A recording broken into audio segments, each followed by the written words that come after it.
to have people their message.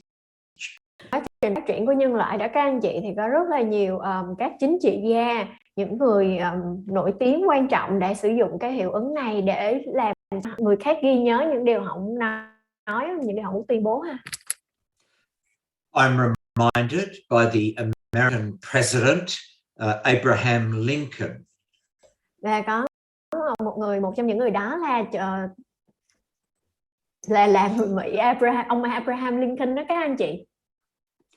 He was talking to many people when he talked about the way he would like government to be run.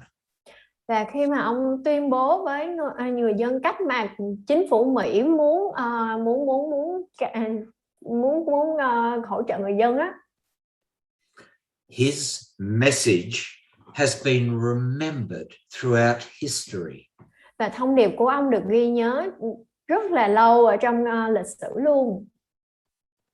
He said that government is of the people, by the people, for the people. Và trong diễn văn của ông thì ông có nói chính phủ là của dân, do dân và vì dân. 3 times. Này các anh chị có thể thấy là hiệu ứng 3 nha, 3 lần nè. And the connection between these words are people. Và cái sự liên kết của 3 cái phần này đó chính là từ dân, đúng không ạ? So it becomes memorable. Nên nó làm cho chúng ta ghi nhớ. We can use this in our everyday lives if we want our message to be remembered. Chúng ta có thể sử dụng, áp dụng điều hiệu ứng này trong cuộc sống bình thường của chúng ta nếu như mà chúng ta muốn những lời của mình nói ra được người khác ghi nhớ. When I teach my university students, I often say things 3 times. Khi mà thầy dạy ở trường đại học thì thầy sẽ lặp lại những gì thầy muốn nói 3 lần. Things that are important. Những điều quan trọng đó các anh chị. For example, in economic commerce, I used to talk about RFM. Ví dụ khi mà thầy giảng về bộ môn kinh tế học đó các anh chị thì thầy thường hay nói về những điều như là RSM. Recency, frequency, monetary. Thì nó là 3 từ này có nghĩa là gì? R có nghĩa là gần nhất, FS là frequency là thường xuyên và M là monetary là does it mean là monitor? No, monetary, money. M là monetary là về tiền tệ.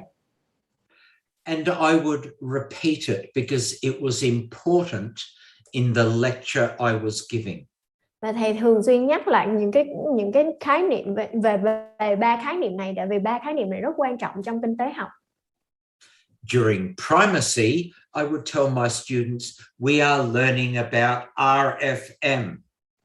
Và trong cả những cái trong cái hiệu ứng điểm đầu đó các anh chị, khi mà bắt đầu một buổi học thì thầy sẽ nhắc về 3 hiệu ứng này. Don't forget RFM. It's important. RFM. Đừng quên nha, 3 hiệu ứng RFM, 3 từ trong tiếng Anh đó các anh chị. 3 từ đầu tiên của 3 từ đó là RFM, 3 từ đó nha. At the end of my lecture during recency, I do the same thing. Và sử dụng hiệu ứng điểm cuối thì khi mà kết thúc buổi học thì thầy cũng sẽ nhắc lại 3 từ đó luôn. And during my lecture, I would give a very von Restorff example of RFM. Và trong quá trình dạy thì thầy cũng sẽ nhắc lại và cho những ví dụ von Restorff, hiệu ứng von Restorff để ghi nhớ về 3 từ này. So now I am using all 4 effects of the most important graph so that I am remembered. Và khi mà thầy giảng bài đó các anh chị thì thầy đã áp dụng 4 hiệu ứng này vào cho các sinh viên mình nhớ bài rồi ha.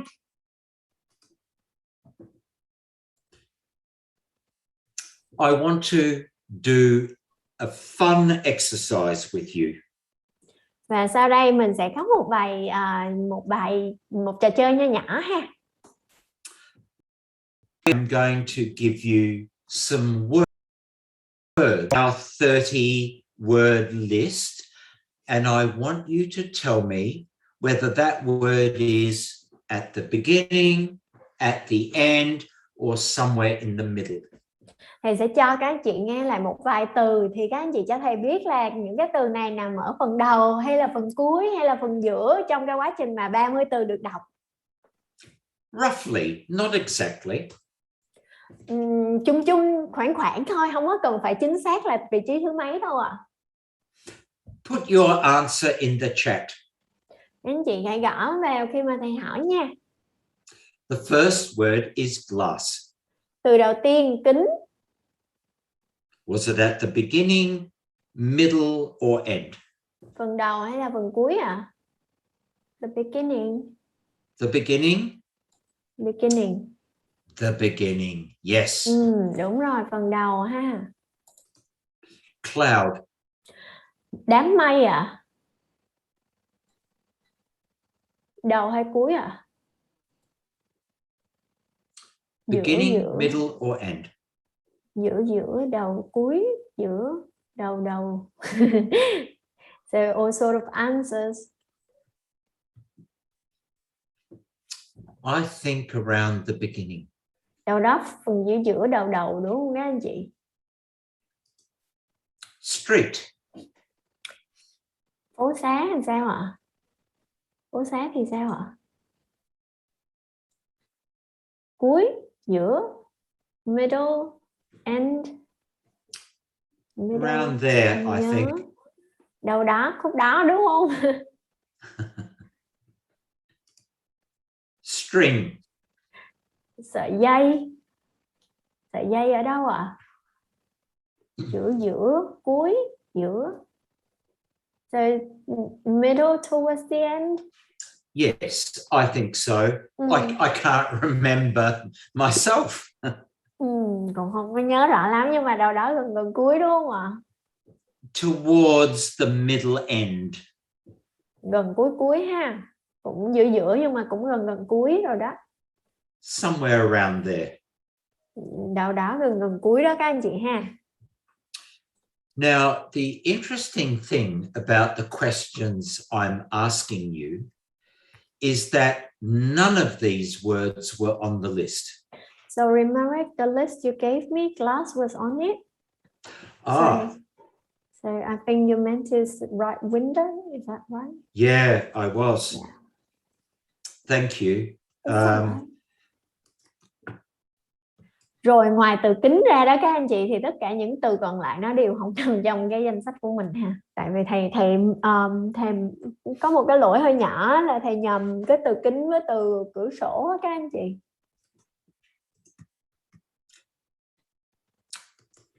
What I did was I switched some words. Và điều mà thầy đã làm là thầy đã tráo một vài từ ha. The word was glass, not window. You changed the English one, but you didn't change the Vietnamese one. No, I didn't. Yeah, so anyway, it's alright. It's alright. Yeah, I did tell them. Dạ rồi, cái từ mà thầy mình đã nghe là từ kính ha, nhưng mà từ mà thầy muốn nói là từ cửa sổ ha, không sao hết trơn á. Cứ mình còn 3 ví dụ tiếp theo để mình hiểu cái phần này. Và cái từ mà trong danh sách của mình là từ bầu trời, không có từ đám mây nha các anh chị. Từ còn lại con đường, không phải là từ phố là dây.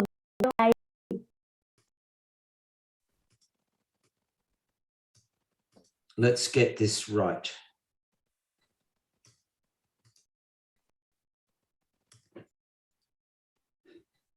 Now, this is a very interesting thing that has just happened. Đây, các anh chị có thể thấy một cái điều mà mình vừa mới diễn ra trong não mình. Our brain thinks that these words were in the list. Và não của mình tưởng đâu đó là những cái từ này nó đều nằm ở trong cái danh sách mà mình đã nghe, đúng không ạ? And because I used words that were very close to the word that was in the list, our brain makes associations. Lý do là tại vì thầy đã sử dụng những cái từ rất là gần với những từ mình đã ghi nhớ, nên là não của mình tự động nó lấp đầy cái khoảng cách đó luôn. This is amazing. This is brilliant how our brain does this. Đây là một điều rất thú vị các anh chị, não mình nó tự động làm được cái việc đó.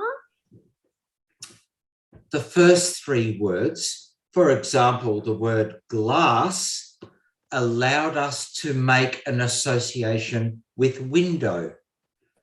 Khi mà các anh chị nghĩ về cái đó, các anh chị khi mà mình nghe từ kính thì đâu đó có nhiều khi mà mình lại nghĩ là từ cửa sổ, đúng không ạ? Tại vì cửa sổ làm bằng kính nè. There is glass in a window, so we make that association. Nên nhiều khi mình đã nhớ là từ kính, nhưng mà khi mà mình nghe từ cửa sổ thì đâu đó mình lại tưởng đâu là mình đã nghe từ cửa sổ chứ không phải là từ kính. What that tells me is that our brain was listening very carefully at those words. Đó, điều mà chúng ta có thể hiểu ở đây là não của mình đã nghe những cái từ đó rất là kỹ. And this is truly brilliant.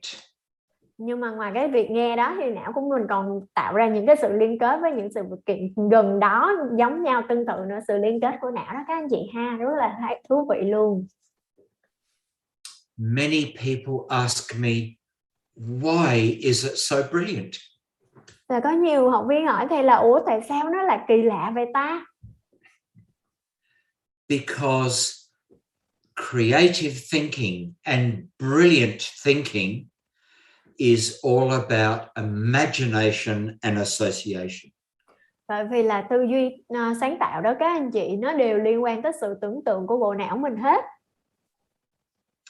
People who have very high levels of imagination and association are generally very intelligent people.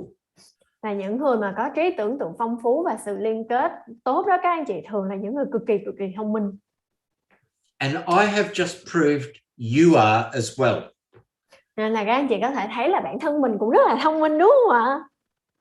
Because your imagination and your associations were able to say that window and glass were in the beginning of the list.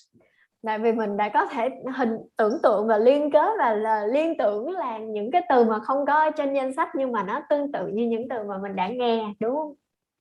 Your brains were better than a computer.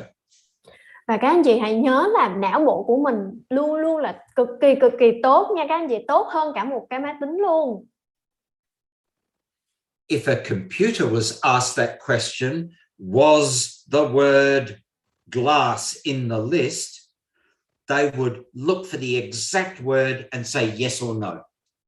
Tại vì với cái máy tính đó các anh chị hình dung là nếu như mà nó được code đàng hoàng đó, mà mình hỏi là cái từ này có trong danh sách không, thì nó sẽ tự động quay về cái phần code đó, là nó sẽ biết được là cái từ này có hay là không có trong danh sách. But we thought more creatively. There is glass in a window, so yes, I recognize that.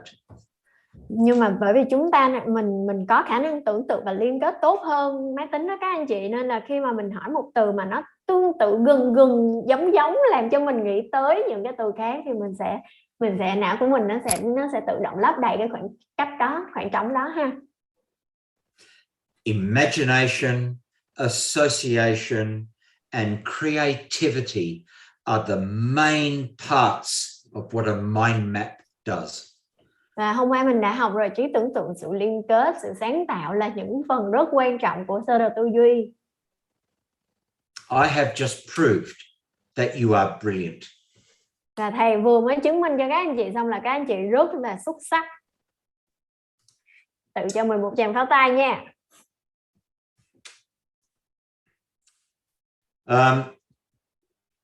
The next one.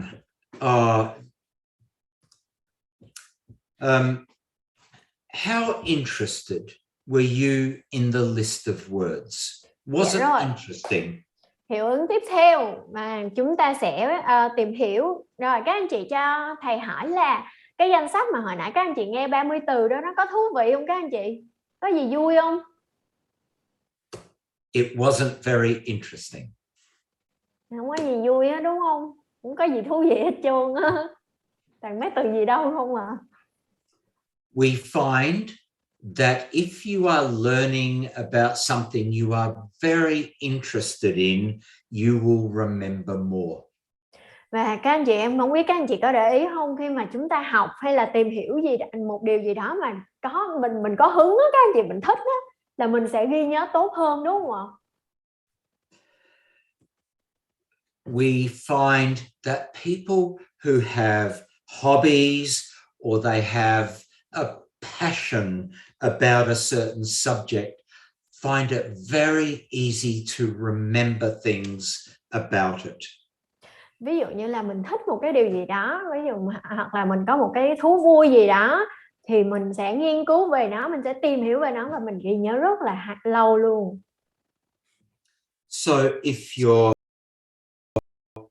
interest level increases, your recall will increase. Nên là nếu như mình có một cái hứng thú nhiều về một cái sự vật nào đó, sự kiện nào đó, thì khả năng ghi nhớ của mình sẽ tăng lên. This is effect number 6, interest. Đây là hiệu ứng thứ 6 ha, về sự quan tâm nè. And the last effect is mnemonics. Và hiệu ứng thứ 7 là hiệu ứng mnemonic. Hard word to say. Yeah, I have dyslexia, so. Yeah. Yeah. I hated learning English. It was hard. Yeah, it was hard. A mnemonic is just a little trick we use to try and remember things. Và hiệu ứng mnemonic các anh chị, nó chỉ là một cái gọi là một cái hệ thống gì đó mà mình tự đưa ra để ghi nhớ. We learn these things as a method of memory. Và đó là một phương pháp để mà mình ghi nhớ các anh chị, một cái hệ thống nào đó ha. For example, when I was at school, I was expected to remember the colors of a rainbow in order.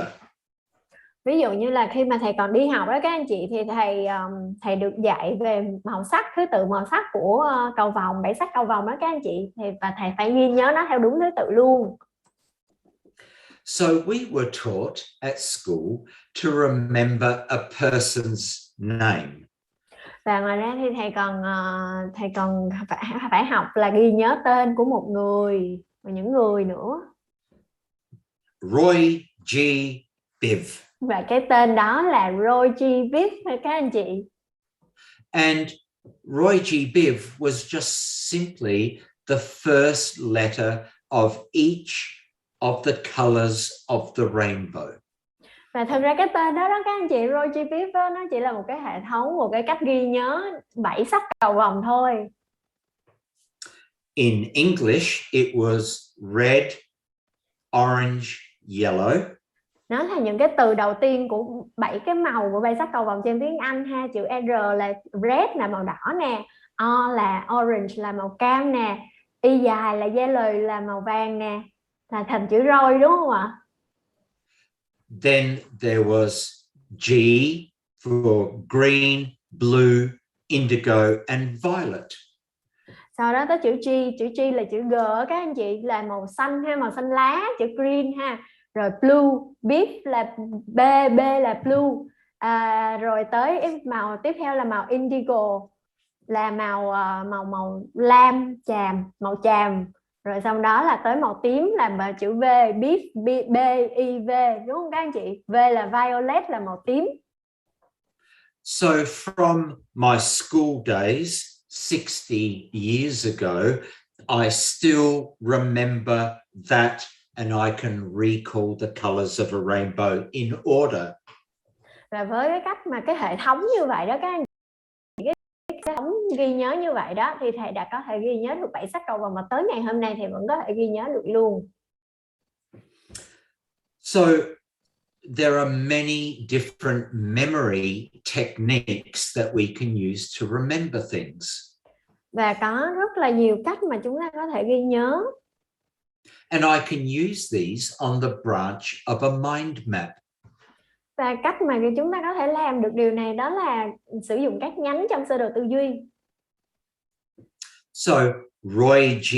Biv, I can write on the branch of a mind map, and that will help me remember the colors.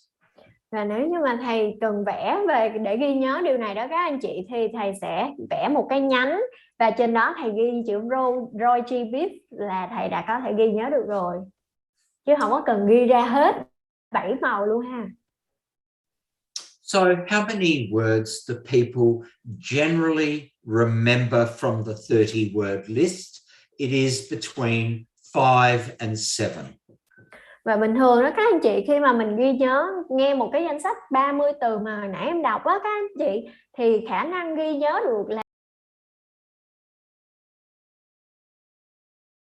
considered normal. Và đó nó rất là bình thường thôi, không có gì lạ hết trơn á. Okay, so now that we understand the most important graph, let's just put the pieces together on the graph so we understand how it works. Rồi bây giờ mình đã hiểu được, mình đã học hết những 7 cái hiệu ứng của cái biểu đồ quan trọng nhất rồi ha. Bây giờ mình sẽ tổng hợp lại một lần nữa để coi là nó giúp ích được gì cho mình. When we look at different applications of mind maps, which we are going to do soon, then we will start looking at the most important graph and how that worked its way into mind maps. Khi mình học về ứng dụng của sơ đồ tư duy các anh chị, thì mình cũng sẽ xem là những cái hiệu ứng của biểu đồ quan trọng nhất này hỗ trợ được gì trong cái quá trình làm sơ đồ tư duy. Each piece of the graph represents an idea that went into mind mapping. Và mỗi phần của cái biểu đồ này nó đều ứng dụng vào trong sơ đồ tư duy hết. So this is the beginning of the graph. Này các anh chị có thể thấy hai cái trục ha, trục dọc này đó là phần mà có cái khả năng mình có thể ghi nhớ được. This y-axis of the graph shows us the amount that is recalled. Là lượng kiến thức mà mình có thể ghi nhớ được đó các anh chị. Trục dọc đó ha. This x-axis is the amount of time that we spend learning. Còn trục ngang là thời gian mà chúng ta dành ra để học. We start with our primacy effect. Mình bắt đầu là hiệu ứng điểm đầu, các anh chị còn nhớ không ạ? Recall of this information is high. Đây, các anh chị có thể thấy hiệu ứng điểm đầu mà khi chúng ta cần nhớ lại những gì ở hiệu ứng điểm đầu thì khả năng nhớ sẽ rất là tốt. Then we have the recency effect, the last information we hear. Và chúng ta có hiệu ứng điểm cuối, những thông tin cuối cùng mà chúng ta nghe được. The recall is also quite high. Khả năng ghi nhớ được những phần này cũng rất là cao luôn. And in the middle, we start recalling less. Đây, các anh chị có thể thấy ở giữa nó bị trũng xuống nè, có nghĩa là lượng kiến thức mà chúng ta có thể ghi nhớ được ở phần này nó sẽ thấp hơn. For example, how many people can remember the 21st word? Ví dụ như các anh chị có thể nhớ được cái từ thứ 21 trong danh sách là gì không? I would say not many. Có thể là sẽ có một vài anh chị ghi nhớ nhưng mà không có nhiều, đúng không ạ? So primacy and recency are our two first two effects. Thì các anh chị nhớ rồi ha, hồi nãy mình học đầu tiên là hiệu ứng điểm đầu và hiệu ứng điểm cuối. The next effect are associations. Tiếp tục là cái sự liên quan, đúng không các anh chị? Ba từ nó liên quan tới nhau. Bedroom, bathroom, living room. Phòng tắm nè, phòng ngủ rồi phòng khách nè, ba từ đó nó liên quan tới nhau. The words are associated with each other. Những từ có liên quan tới nhau đó các anh chị, như em nói ha. And they are repeated. Và nó được lặp lại. Remember, there's no strict order with the most important graph. Và các anh chị nhớ nha, mình học những cái hiệu ứng này, 7 cái hiệu ứng, nhưng mà mình sẽ không có cần phải đi theo đúng cái thứ tự là thứ nhất phải là điểm đầu điểm cuối hay gì hết. The next one is von Restorff. Và tiếp theo là hiệu ứng von Restorff. Our imagination is put into use. Và đó là khi mà trí tưởng tượng của chúng ta được ứng dụng vào trong quá trình học. We remember things that are different. Mình ghi nhớ những điều khác lạ, đúng không ạ? And we can use this throughout our lives very effectively. Và điều này cũng rất là hữu dụng trong cuộc sống của chúng ta luôn.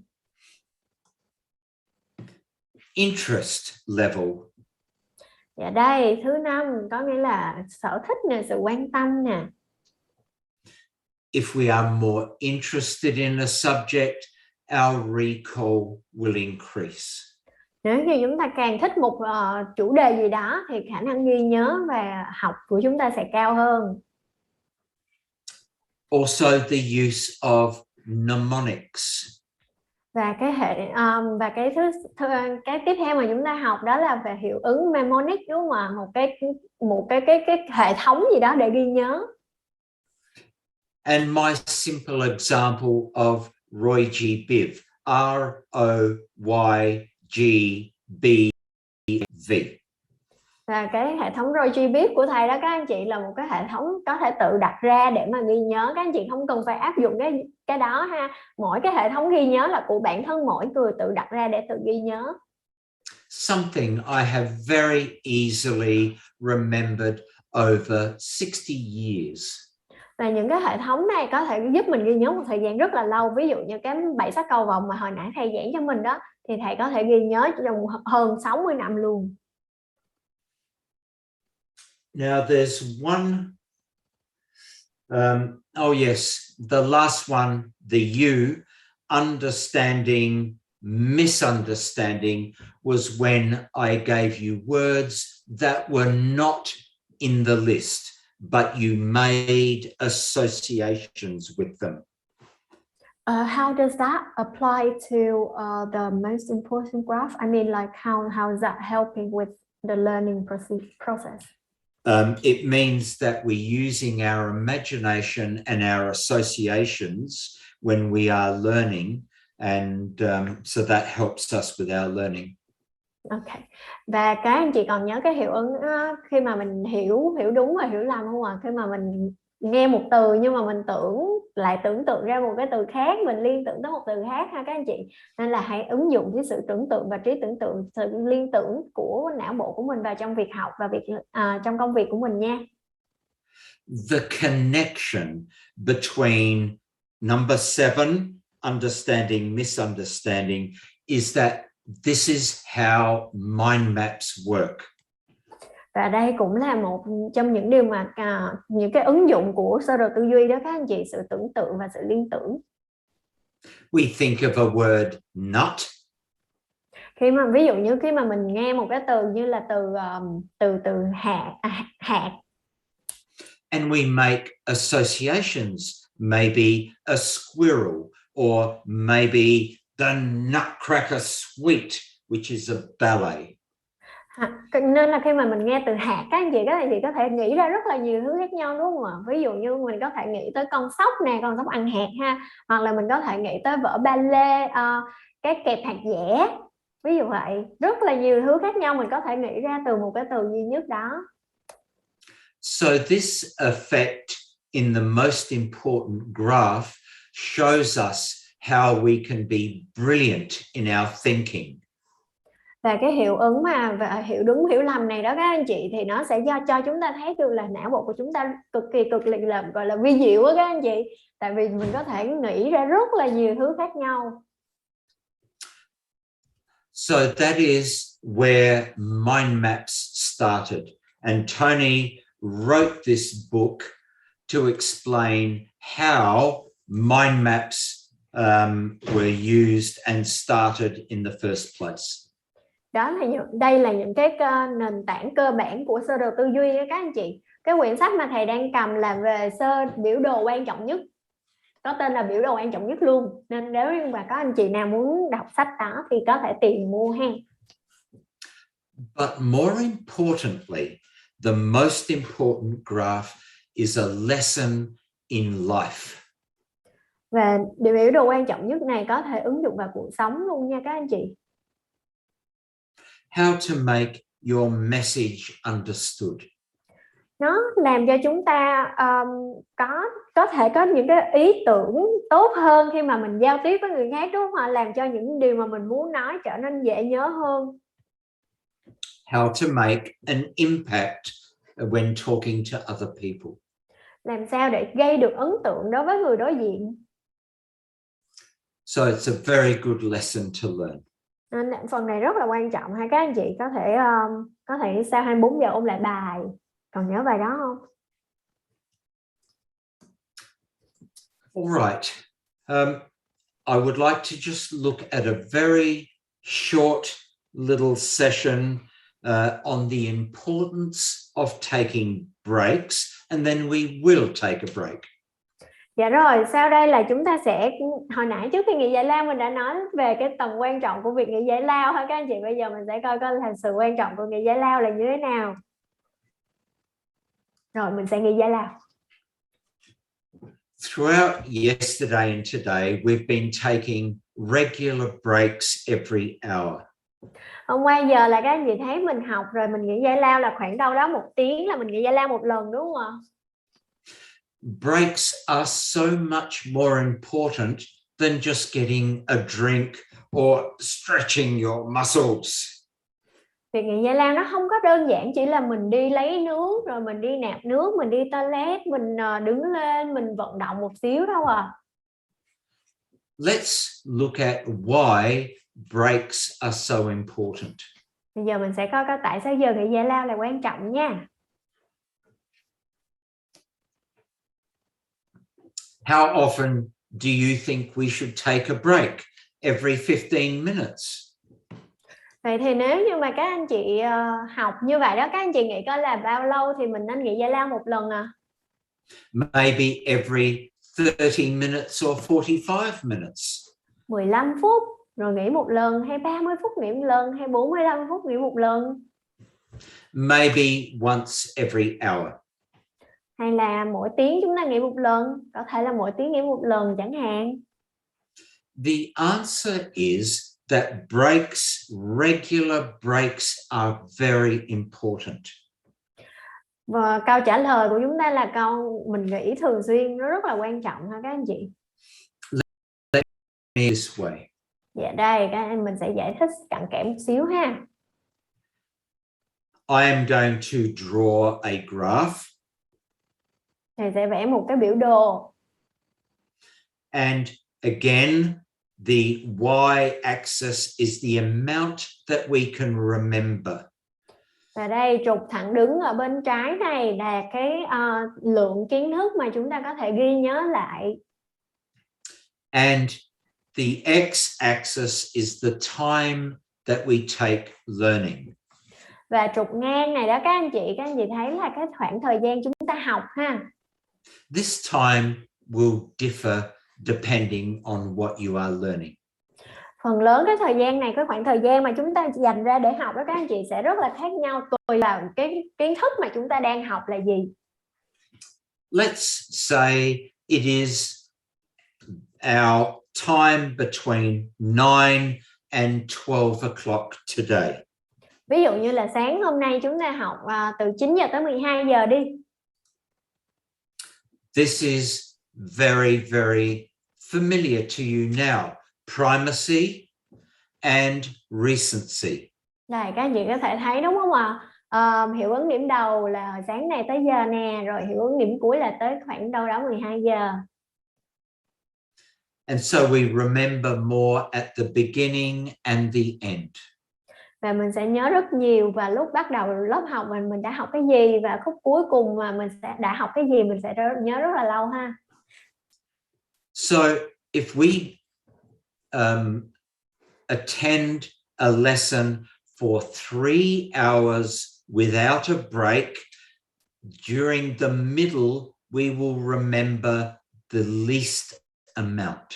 Này, nếu như mà sáng giờ mà mình học, ví dụ mình học từ 9 giờ tới 12 giờ mà mình không nghĩ giải lao gì hết đó các anh chị, thì các anh chị có thể thấy là khoảng giữa mình học cái gì là nó tụt xuống, tụt mất tiêu rồi, mình không có còn nhớ gì hết trơn á. This would be the same if you were studying for 3 hours. Đó, nên là các anh chị thấy nếu như mà các bạn nhỏ nhà mình hay là các học viên của mình mà học 3 tiếng liên tục. Or if you were doing homework or revision or research for a meeting. Hay là kể cả việc là mình đi họp, mình cần làm tài liệu, hay là mình học ôn thi, tất cả mọi hoạt động của mình luôn ha. This area of low memory is a problem. Đây, các anh chị có thể thấy phần giữa của 3 tiếng đồng hồ đó là hầu như không có còn gì còn để lại trong não của mình hết trơn á. Yet we can fix this very easily. Vậy thì mình sẽ cải thiện cái việc này như thế nào? Just like we do in today's lesson, we take breaks. Và giống như hồi sáng giờ hoặc là cả hôm qua nữa chúng ta học rồi chúng ta nghỉ giải lao ha. I take a break and it means our primacy and recency now looks like this. Và đây các anh chị xem, khi mà chúng ta nghỉ giải lao thì hiệu ứng điểm đầu và hiệu ứng điểm cuối của mình sẽ được rút ngắn lại, đúng không ạ? Ý là cái khoảng cách của nó sẽ rút ngắn lại. When we take a break and go and get a drink, or we pat the dog or the cat, our brain does not stop thinking. Mặc dù là khi mà mình nghỉ giải lao các anh chị, mình đi lấy nước uống hay là mình đi ôm con mình một cái, hay là mình làm cái gì đó, thì thực ra não của mình nó vẫn không có ngừng làm việc đâu. Your brain is thinking about what I have been saying, and my brain is thinking about the feedback you give me. Thật ra khi mà mình nghỉ giải lao như vậy thì não của mình vẫn đang nghĩ về những điều mình đã học sáng nay, còn não của thầy thì thầy sẽ nghĩ về những lời những cái feedback mà các anh chị đã gửi cho thầy. So when we create a break, we will remember more. Nên các anh chị có thể thấy ở đây đó, khi mà mình nghỉ giải lao thì thực ra là khả năng nhớ và cái lượng kiến thức mà mình ghi nhớ được nó sẽ tăng lên. Then we take another break. Rồi sau đó mình lại nghỉ giải lao một lần nữa. And then another. Rồi lại nghỉ một lần nữa các anh chị trong 3 tiếng. And what this means is with all of these breaks, our forgetting becomes less. Nên các anh chị có thể thấy là khi mà mình nghỉ giải lao nhiều lần như vậy đó các anh chị, thì cái khả năng ghi nhớ và lượng kiến thức của mình ghi nhớ được nó sẽ tăng lên, đúng không ạ? We will remember more. Và mình sẽ nhớ được nhiều hơn. Các anh chị thấy đấy, cái khoảng cách nó đã được thu gọn rất là nhiều luôn. After a short break, we start our primacy and recency again every time.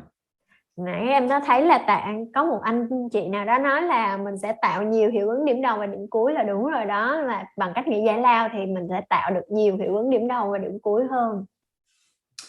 So the answer is very simple. Nên là câu trả lời thực ra rất đơn giản luôn các anh chị. Remember the most important graph. Mình nhớ nha, cái biểu đồ quan trọng nhất nè.